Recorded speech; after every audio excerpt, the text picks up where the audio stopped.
নমস্কার, আমি উপমা মুখার্জি। আজকে একদম অন্যরকম একটা ভিডিও নিয়ে আমি আপনাদের কাছে এসেছি।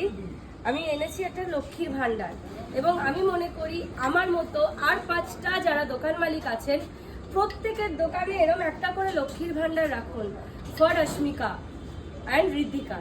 যার যার যার যেরকম সামর্থ্য, দোকানে পথ চলতি প্রচুর মানুষ আসে, একটা টাকা করেও যদি মানুষ দেয়, ওয়েস্ট বেঙ্গলে কিন্তু কম মানুষ নেই।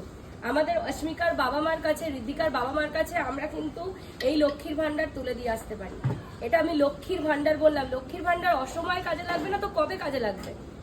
তো এই লক্ষ্মীর ভান্ডারে আমার দোকানে জোম্যাটো সুইগির ভাইরা যারা আসছে এবং আমার প্রচুর নেবার সাহায্য করছে এই লক্ষ্মীর ভান্ডারে, যে যেমন সামর্থ্য পয়সা ফেলছে। প্লিজ বলবো অস্মিকা এবং ঋদ্ধিকার জন্য আপনারা এগিয়ে আসুন, দুটো প্রাণ বাঁচান। আমি এইটুকু রিকোয়েস্ট করবো, প্লিজ আপনারা দুটো বাচ্চার প্রাণ বাঁচান।